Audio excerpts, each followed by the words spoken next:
disrespect you respectfully. Humbly, nah, respectfully. Oh yeah, we gotta kind of touch on the before we sign on. We gotta touch on the Supreme Court decision because Oh yeah. It's a big thing right now. I mean, bruh, I've been in a few debates about this, and it's just playing, not really like my point up. of view, no point of view. I have no dog in that fight. Right. So I just like to. I was just talking, and just to give perspective about it, you know what I mean? Because I don't really. I mean, it just doesn't really affect me. You know what I'm saying? Right. But for those it does affect, I wanted to understand why they felt the way they did. You know what I'm saying? And now I got a pretty good idea of why. You know. So what were you saying at first? I was saying, okay, what they were, first of all, it was like I was talking to somebody about it, and they were telling me that they feel like they were getting the rights taken away from them. Right. And I was like, okay, exactly what rights? You know what I mean? Tell me what rights you feel like you're being taken from you, you know? And we decided it's more of a conversation about that. You know what I mean? And I just thought, I was like, just for argument's sake, what about other contraceptives? It shouldn't even have to get to that point, you know? Right. Yeah. Okay. Now, listen, I'm pro-choice. I just want to put that out there. But my thing is, okay, if you take away the right of women's right to abortion, to healthy abortion, where it's controlled, it's regulated, the abortions are going to happen either way. So if you take away that right, then they may take other measures, and it's women that have died trying to have like offline abortions, and so and regardless of how you feel about the on the moral side of it, like should you be able to, it's gonna happen regardless. So it's best for it to be something that is regulated and it is available to be done, My question is like, how come they didn't go about that in that way, on more regulated type, instead of taking it full-fledged, let's get this shit the fuck out of here. Like, let's, you know what I mean? Like, let's ban it versus. Right. That's my question. Like, why take it so far? Right. You're saying they shouldn't have banned it, right? Yeah, like why take it so far? So, and the Supreme Court didn't ban it. It just didn't make it a federal mandate. It just left it up to the states. Okay, right? I got you. So if you're in one of those states that is like a red state, and they're not pro-choice, then those are the states. I think it's like 13. It's about 13 states that are officially banning abortions, but it won't really affect. It's not as if like they're really burning, like taking away the right. What the federal government did is just like, look, on this abortion segment here, I'm washing my hands. I don't want nothing to do with it. It's up to y'all state now. You know what I mean? Exactly. Got you. I got you. So it's really not as bad as we probably think it is. Right. Now, and especially if you're in Maryland, if you're in DC, if you're in New York, if you're in the eastern, western seaboard states, it's not going to really affect you. But it is affecting, women in those states. Because they can still go get it, as long as it's in the state that they were saying like in some cases that you got rape. You got sometimes somebody's father, stepfather may have sex with the daughter, all that crazy stuff. Right. And abortion isn't an option in those states. That means that he or she has to go to Maryland, and that creates a whole other barrier to get the abortion. Like, well, I live in Alabama. I got to go to Maryland or New York or DC or Los Angeles. Like, that puts a extra step in front of getting what you need done. You know what I'm saying? And it's to me, I don't see how any man could step in there and vote against that, right? Like that's not even your play. Like yo, homie, chill. Like you shouldn't have. But a lot of the religious stuff and getting into the politics supposed to be separation church and state. Then if you're supposed to be a non-partial right, how you gonna let your religion dictate can somebody get, you know, an abortion or not? Like that's wow. Like and let's be clear. Two things. Let's be clear about Roe v. Wade. The white woman who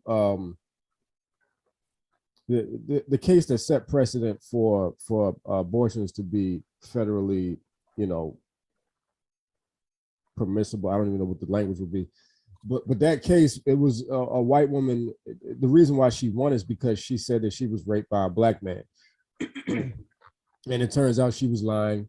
But by the time she admitted that she was lying about it, she had already won the case, right? But that's the only reason that abortion was made legal is because they were like, well, in a situation where a white woman is raped by a black man, you should be able to you know, discontinue the pregnancy. And yeah, but it came out she was lying. And the other thing is, this is the other thing, and this is just my theory on it, and it's a lot of people's theory, but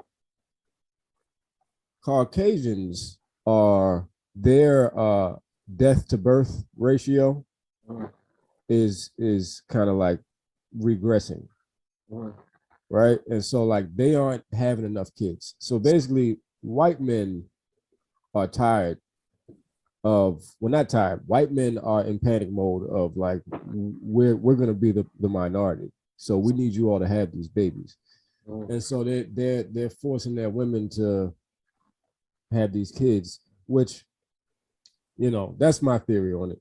But then also Supreme Court, yes, is washing their hands a bit.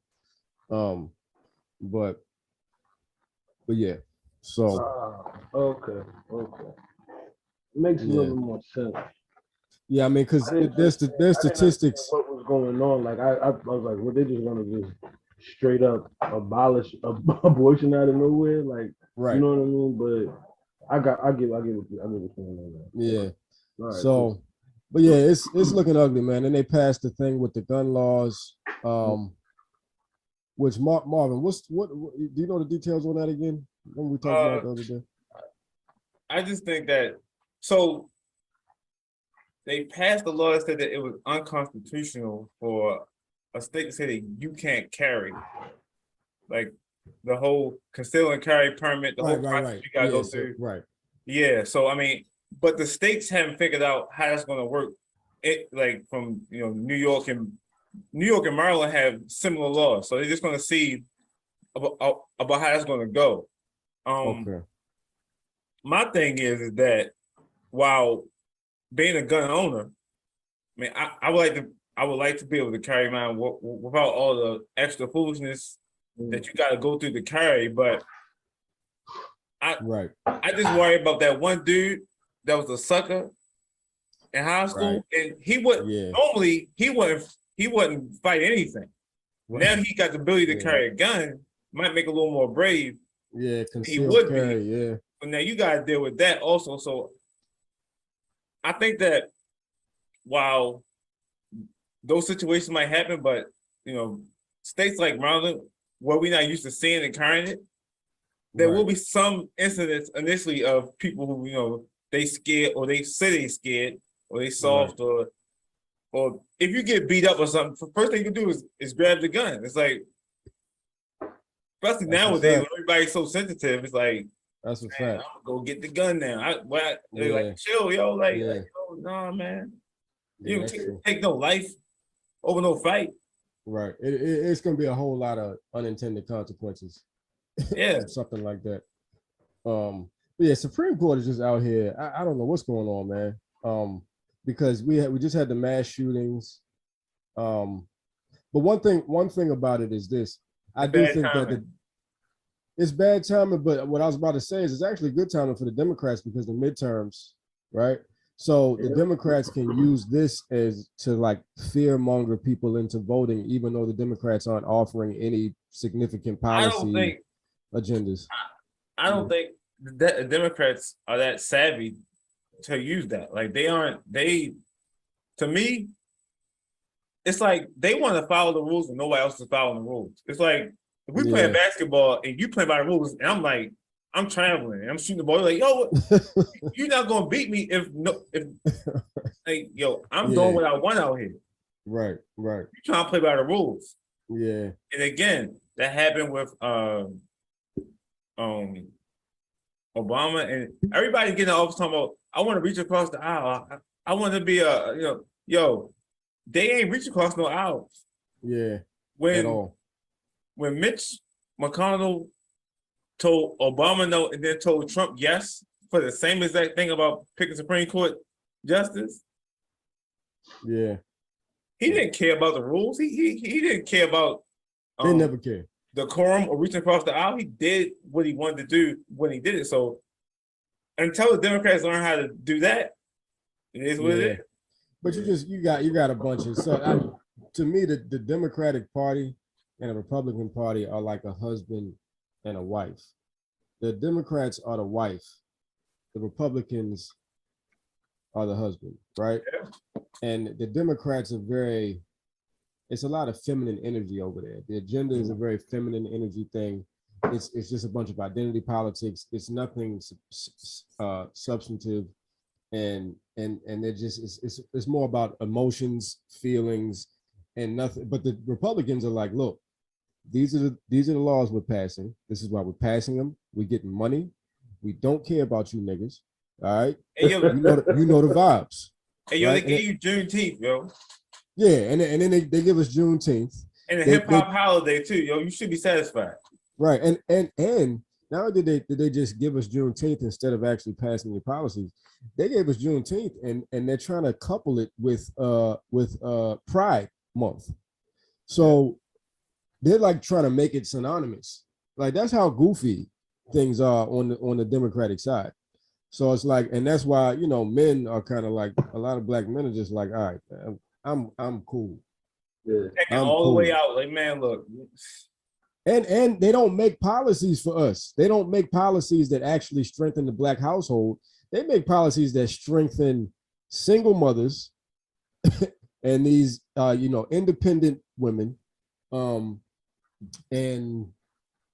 then gay black people, right? So it's like, which is nothing wrong with having LGBTQ rights and all of that, but their whole agenda is completely kind of against the nuclear family.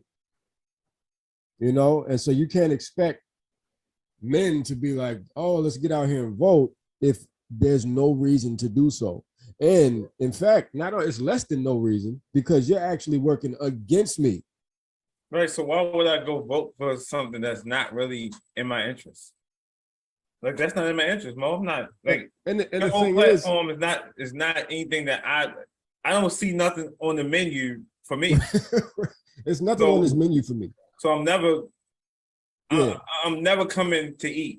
Like, but the thing is, with me, that's kind of frustrating is I need our women to notice that there's nothing in here for us. And I also need them to notice that if there's nothing in there for your men, then that means they don't respect your family. And right? Really? So women need to understand that. There's nothing really in there for them either. It's not. That's what I'm saying. So like, because if they're not trying to contribute to you having a strong household, but they just want to pander to you specifically, they playing you. They putting you in the blender. You in a trick bag. But you on the menu. Right, you on the menu. Right, you food. Like if you don't see nothing there for you, then guess what? You are on the menu. I don't feel none of y'all pain. Y'all ain't take none of these risks. I don't feel none of y'all made the decisions I made to be real with this shit. I don't trust none of y'all motives. So about the media company, man. So like that's the long game. That's long term. So we got the podcast, and then we want to highlight stories, right, that track with the podcast content, right? Mm-hmm. So like black stuff, black politics, black life, right? A lot of it from a black male perspective, right? Right. What is it like being black in the white collar space, right? Right. Being a father, being a black father, co-parenting, right? You know, any number of things, man. So like I want to work on, because I know we've talked about different projects. We'll be talking about documentaries, short stories, even movies. Facts. One day. That'd be a game changer. That's the long game, bro. Let's do it. Motion picture. You know the vibes. I don't feel none of y'all pain. Y'all ain't take none of these risks. I don't feel none of y'all made the decisions I made to be real with this shit. I don't trust none of y'all motives. I know you lacking the code. Since D.W. Griffith's Birth of a Nation in 1915, the black male image has been under assault. There is one thing that does not exist, and it needs to exist. Black male media by black men for black men.